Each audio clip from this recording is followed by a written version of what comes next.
buenas noches y bienvenidos a Las Cosas Como Son. Hemos invitado a la abogada penalista Romy Chan, que además es profesora en la Universidad Católica y directora de una maestría de su especialidad, para que nos aclare los alcances de un tema penal que se ha ido poco a poco configurando en torno a la familia Ciucho, al presentador de la televisión Andrés Hurtado, conocido con su seudónimo de Chibolín, y que alcanzaría también a una fiscal superior, la señora Peralta, Luz Peralta, de la misma manera que tendría repercusiones sobre abogados y a través de ellos sobre políticos. Señora Romy Chan, muy buenas noches, gracias por estar con nosotros en RPP. Buenas noches, muchas gracias por la invitación. ¿Qué es lo que sabemos ahora de seguro? Porque se habla mucho de un tema que parece que tiene repercusiones múltiples, pero ¿de qué certidumbres tenemos hasta ahora? Bueno, lo que se acredita visualmente, ¿no? Que es al señor Hurtado comiendo, por ejemplo, en un restaurante que se llama El Barrunto, me parece, con la... Una Victoria, junto al Exacto. estadio de la Alianza Lima, frecuentado por los aliancistas. Sí. Así es, comiendo junto con la fiscal de lavado de activos, una fiscal que ve casos importantes en materia de crimen organizado, y también con la jefa de migraciones, en una llamada supuesta que él hace cuando en realidad no hablaba por teléfono, sino que la filmaba para evidenciar a un tercero, ¿no?, que él tenía esos conocidos, que él tenía esas influencias. Y luego el audio, bueno, o el video que se envía, donde se da cuenta pues, que él tenía estas influencias y tenía esta llegada. Y por otro lado, una transferencia vehicular, que en realidad no es transferencia, que dice el señor Hurtado que uno de los hermanos Ciuchos le obsequió un BMW, que él no recordaba, pero que luego recuerda, dice que tuvo apenas 2 días ese vehículo. Un BMW que está por encima de los 20.000... $33.000 aproximadamente. $33.000. Exacto, ¿no? Esos son los hechos que tenemos. Y en el marco de eso, una declaración de la señora Ciucho, ¿no?, que indica que sí acepta que el señor Hurtado la ayudó o lo ayudó a su hermano a conseguir desnacionalizarse peruano para poder nacionalizarse chino con la jefa de migraciones, ¿no? Entonces, son elementos que sí son contundentes para iniciar una investigación, porque además también ella menciona que habrían pagado una coima, uno de los primos que ella tiene, de $1 millón para liberar 200 kilos de oro. ¿A quién le habrían pagado esa coima? Y ahí viene el problema, sí, a la fiscal especialista en lavado de activos. Bueno, si eso es así, estamos ante un hecho gravísimo de parte del coimero y de la eventual coimeada. Exacto, por supuesto. O sea, estamos hablando de tráfico de influencias por parte del señor Hurtado, pero también de actos de corrupción. Así es, cohecho directamente, ¿no? Ya, eso es pena de que...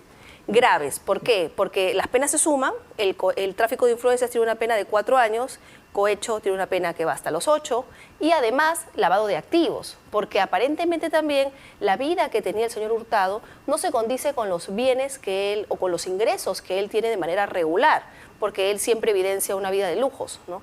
Y eso pues también podría dar lugar a un delito de lavado de activos que estamos hablando 15 años más que se sumarían. 15 años más. Y además, ojo, algunas revelaciones que ha hecho el señor Hurtado, como por ejemplo que él realizaba fiestas para el Poder Judicial y que por eso conocía a muchos fiscales, a muchos jueces, al presidente también del Poder Judicial. Y ¿Al presidente actual?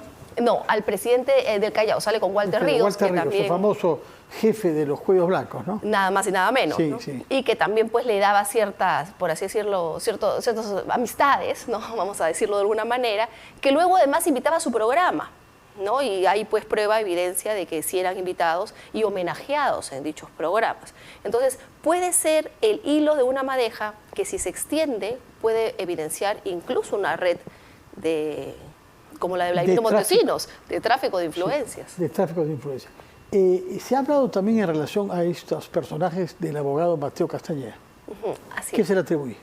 Lo que pasa es que uno de los señores Ciucho se acogió a la colaboración eficaz y la fiscal Marita Barreto denunció pues un supuesto secuestro incluso de él como colaborador que ponía en riesgo la investigación para ella en el caso. ¿Qué se sabe de eso? Porque hubo desde el primer momento un, digamos, debate, por decirlo así, en la medida que el jefe de la policía, el comandante general, el general Sanabria, sostuvo que era un problema vinculado a actividades ilegales del oro y que no tenía nada que ver con la calidad que tenía el señor Ciucho secuestrado como testigo protegido de la justicia. Sí, hay 2 hipótesis de trabajo, ¿no? La primera es que en efecto lo quisieron secuestrar, que es lo que explicó la fiscal Marita Barreto, porque él tenía información como colaborador eficaz. Pero la otra tesis es que en realidad lo que se trataba es de un robo, ¿no? De simplemente un hecho criminal para poder apropiarse de oro ilegal, como bien indica, que él tendría en su casa, ¿no? Entonces, claro, es que esto puede tener cierto sentido en la medida en que él está siendo procesado justamente por el tema del lavado de activos con ocasión de minería ilegal y un tema ahí de oro que se trasladaba o se extraía de Ecuador y se traía al Perú. ¿Se ha sabido algo sobre el secuestro? No hay nada contundente, entiendo que esta fue una denuncia pública que hizo la fiscal Marita Barreto, pero lo cierto es que actualmente él cuenta con libertad, ¿no? Y si fue secuestrado fue por breves horas, o sea, no es un secuestro que se haya prolongado. Y lo que de repente calza o no tiene mucho sentido en esa hipótesis es que cuando se quiere silenciar a un colaborador eficaz, no se le secuestra. Lamentablemente, muchas veces se le elimina, ¿no? Y eso no ocurrió en este caso. Y además también porque de momento... Bueno, pero se le puede amenazar inicialmente, ¿no? Y se dijo que él había sido amenazado. Sí. No te metas en estos temas, ¿no? Sí, pero normalmente para amenazarte no te necesitan secuestrar, ¿no? Sino hay muchas otras formas más eficaces, que es un poco, creo yo, lo que hace dudar al jefe de la policía, el señor Sanabria, que indica, no, esto más bien tiene que ver con un tema personal, que era un robo que querían hacerle a él del oro que tenía en su casa, ¿no? Entonces, bueno, eso son hipótesis de trabajo. Lo cierto es que la información que él habría dado como colaborador eficaz no parecía al inicio muy valiosa, ¿no?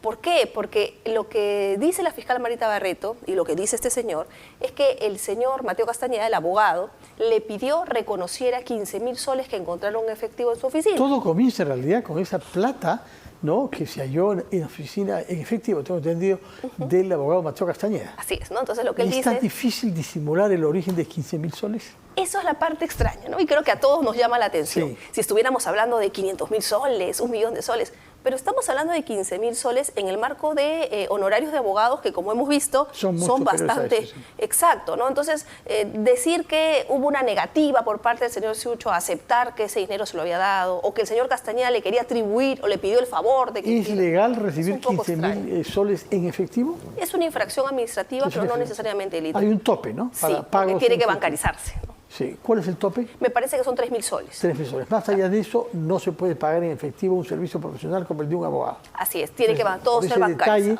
se ha podido querer disimular, no sabemos la verdad de los hechos, pero se ha podido querer disimular y esto ha desencadenado toda una situación cada vez más complicada. Que se ha sumado, ojo ahora, ya a lo que el señor Ciucho tiene para decir, pero respecto al señor Andrés Hurtado. O sea, ya no estamos hablando nada más de los 15.000 soles, sino con su colaboración eficaz, ahora vamos a decirlo, tiene un poco más de carne, ¿no? Porque ahora va a hablar de esta supuesta red criminal o este tema de tráfico de influencias, que además ya tendría efectos a nivel de la fiscalía. Estamos hablando de una fiscal de lavado de activos, ¿no? Una fiscal, claro, superior, tengo entendido. Sí, por supuesto. Ahora, si ella hubiese recibido dinero para materializar una decisión en una cuenta, liberar ese oro incautado, ella niega haberlo hecho, pero me parece que hay algunos indicios de que no dice las cosas con exactitud, ¿no? Sí, lamentablemente ella tiene una fotografía, un selfie, donde ella aparece con los investigados, que son los señores Ciucho, y también con el señor Andrés Hurtado. Ella indica en una entrevista en la televisión que ella no sabía que ellos eran los Ciucho, que no sabía con quién se estaba fotografiando, lo cual pues es bastante suspicaz, da lugar a suspicacia porque es una fiscal superior. Normalmente los fiscales y los jueces son muy cuidadosos con las personas. ¿A dónde pone los pies uno? Por a la casa de quién va y con quiénes se reúne, ¿no? Y con quién acepta tomarse fotografías, sí, así, ¿no? De esa manera, ¿no? Sí. Entonces eso pues es algo que no le da mucha verosimilitud a su... Y por otro lado hay un reportaje periodístico que ha mostrado unas resoluciones donde figuran sus iniciales como la persona que liberó estos 200 kilos de oro que están valorizados nada más y nada menos que como en 10 millones de dólares. 10 millones de dólares que explicaría por qué una coima de 1 millón de soles. Ahora, se ha abierto un proceso administrativo en la Fiscalía por decisión del fiscal de la Nación a la fiscal Luz Peralta, pero es administrativo. No hay una diligencia propiamente de investigación penal. No, de momento, y ojo que pueden correr de manera paralela, pero de momento ya se ha hecho público que se le ha iniciado esta investigación por el órgano de control del Ministerio Público, ¿no? Que también podría, ojo, tomar la decisión de repente removerla del caso, apartarla, habría que ver qué es lo que se decide ahí, pero también se ha hecho público que el Ministerio Público estaría solicitando una medida de impedimento de salida del país para estas personas, ¿no? ¿Para quiénes específicamente? Estamos hablando del señor Ciucho, ¿no? El señor Andrés Hurtado, de la fiscal, ¿no?, Luz Peralta, y también de la jefa de migraciones. ¿Por qué se demora esa decisión si ha sido solicitada por la fiscal? Porque normalmente se convoca una audiencia, hay un plazo de ley que se tiene que respetar para convocar a las partes, pero ojo, si bien esto sigue un curso, ya se ha corrido traslado a la policía y la policía ha avisado ya a todos los puestos de frontera que existe esta alerta, ¿no? En la práctica, o sea, en la teoría, en la formalidad... Ya está ejecutada. Ya está de alguna manera... un documento escrito y publicado. Por otra parte, se habla también de la implicación de jueces. ¿Quiénes en concreto? Bueno, ese es el tema. No se ha logrado identificar quiénes serían todas las personas que estarían eventualmente vinculadas al señor Andrés Hurtado. Lo que sí él mismo ha reconocido es que por muchos años él ha hecho fiestas para el Poder Judicial, ¿no? Y ha sido objeto, pues, de convocatoria por diferentes jueces, asistentes jurisdiccionales. Entonces sí tiene alguna llegada. ¿Como un servicio profesional? ¿O como un acto de amistad? Él dice que lo hacía de manera totalmente gratuita y desinteresada. Y desinteresada, eso es lo que él dice. ¿Los fiscales van a creer esa versión? Yo lo veo bastante complicado porque lo cierto es que en su programa de los sábados, ¿no?, él hacía unos homenajes también bastante singulares, ¿no? Que le cuestionaban mucho que eran publireportajes, ¿no? Pero bueno, él decía que no, que eso eran simplemente homenajes que él hacía, que no necesariamente había un pago y que finalmente era su programa y si él deseaba podía hacerlo gratis con quien él quisiera, ¿no? Lo cierto es que la señora Ciucho ha indicado que si bien él no hacía cobros aparentemente por estos favores que realizaba a través de funcionarios, luego sí pedía cuantiosas sumas de dinero para sus obras sociales, entre comillas, no siendo ellos no siendo claro a quién iban destinadas estas obras y si realmente el dinero iba para un fin social. De acuerdo. Todo este conflicto, que lo ha explicado usted también, ¿aporta una luz nueva sobre los disfuncionamientos que hay en el Estado, en sus diversas entidades, sobre todo judiciales, o eventualmente nos distrae de otros casos más políticos? Yo creo que distrae. Por ejemplo, hay un caso que ha pasado desapercibido, hay un tema que ha pasado desapercibido, pero que me parece que puede tener gran importancia y consecuencias futuras en el tema del lavado de activos sobre los casos Nadine Heredia, Humala y también Keiko Fujimori, Fuerza Popular. Recientemente ha salido una disposición del fiscal superior Rafael Vela, donde él acepta un pedido que hace el fiscal José Domingo Pérez para excluirse. Para ser apartado de uno de los casos. Así es, pero curiosamente... 21. Eso, curiosamente el caso que no tiene nada que ver con cócteles, que no tiene nada que ver directamente con la sentencia del Tribunal Constitucional. Y ojo que esto no es porque Rafael Vela haya decidido sacar al fiscal José Domínguez. Lo ha pedido José Domínguez. Es porque él lo ha pedido. Entonces, ¿cómo ahí interpreta usted? Es que a mí me parece que si él pide esto y él reconoce que de alguna manera no habría cierta objetividad de la investigación, también se estaría descalificando para ver el caso cócteles. Entonces, ¿qué es lo que viene a futuro? Pero ¿Va a pedir también salir? Usted está la defensa de Humala y Fujimori, puesto que no lo han planteado ellos. No, claro, pero es algo que se ve venir. Entonces, ¿cuál es la idea? ¿Cuál es la estrategia que está detrás aquí del equipo especial? Porque, claro, yo lo veo como abogada penalista, pero me queda claro que mis colegas, también muchos muy brillantes, lo van a observar también. Entonces, ¿es que el fiscal José Domingo Pérez ya tiró la toalla en esos casos? ¿Es que realmente no van a haber mayores elementos de prueba y están ya destinados al fracaso? Porque si es así, sería bien preocupante, ¿no? Bien preocupante por varias razones, pero creo la principal por la cantidad de esfuerzo y recursos y presupuesto que se ha dedicado a esos casos, ¿no? Entonces, durante años. Durante años, ¿no? Entonces, realmente eso a mí me parece que desde el punto de vista político, desde el punto de vista de la implicancia futura en casos de lavado de activos, es bastante grueso respecto del caso del señor Andrés Hurtado de momento, porque no sabemos también cómo puede escalar ese caso, ¿no? Bueno, otro procedimiento que se ha anunciado, por lo menos en los últimos tiempos, es un procedimiento ante la justicia constitucional planteado por la ex fiscal de la Nación, Patricia Benavides. ¿Qué perspectivas ve usted a ese procedimiento?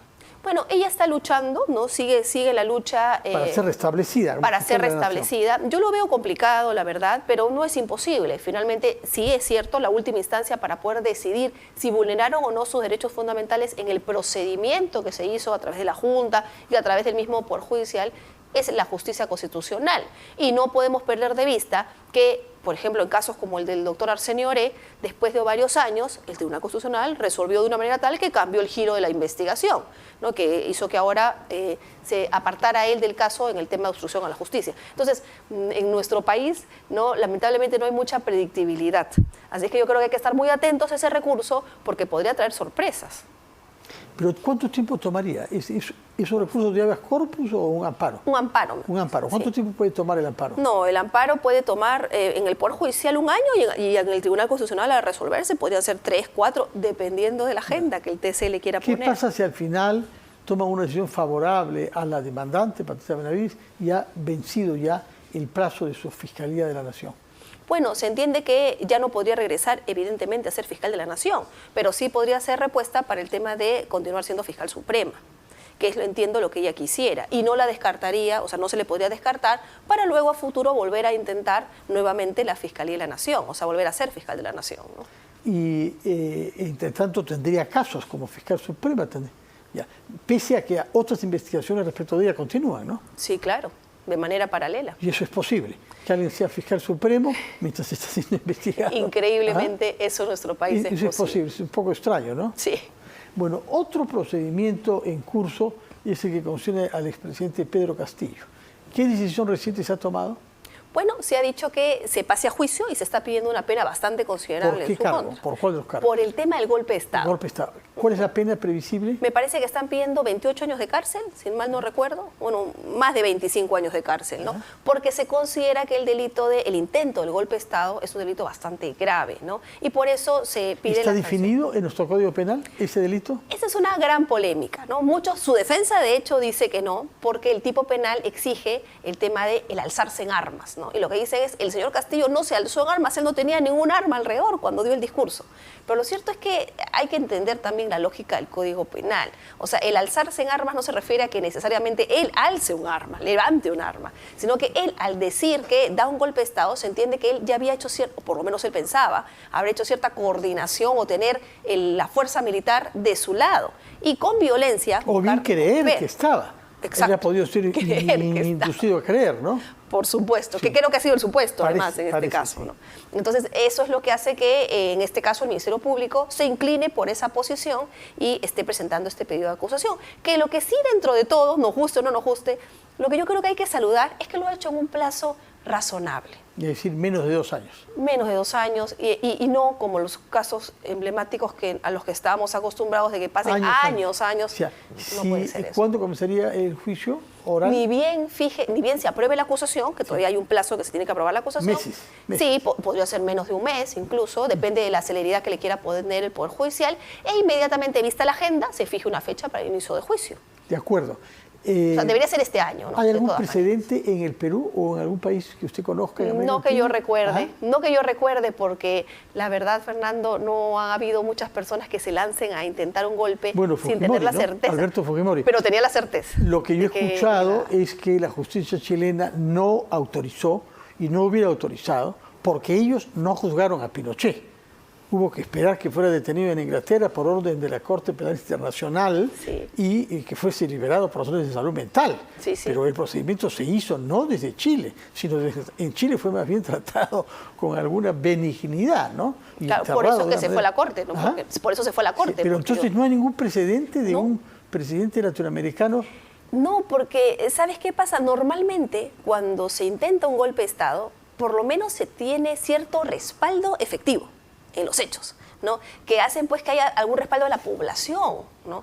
Pero en este caso es que realmente no había absolutamente nada. Es más, la gente prácticamente impidió que incluso él pudiera pedir un asilo, porque ni bien se enteraron, todos Un intentaron. bloqueo de su Claro, entonces, automóvil cuando se pasaba por Avenida Huila. por eso, este es un tema bastante sui generis, ¿no? Yo El creo que hecho no hay de nada que se le parecido. atribuya haber querido fugarse a México, ¿qué fundamento tiene?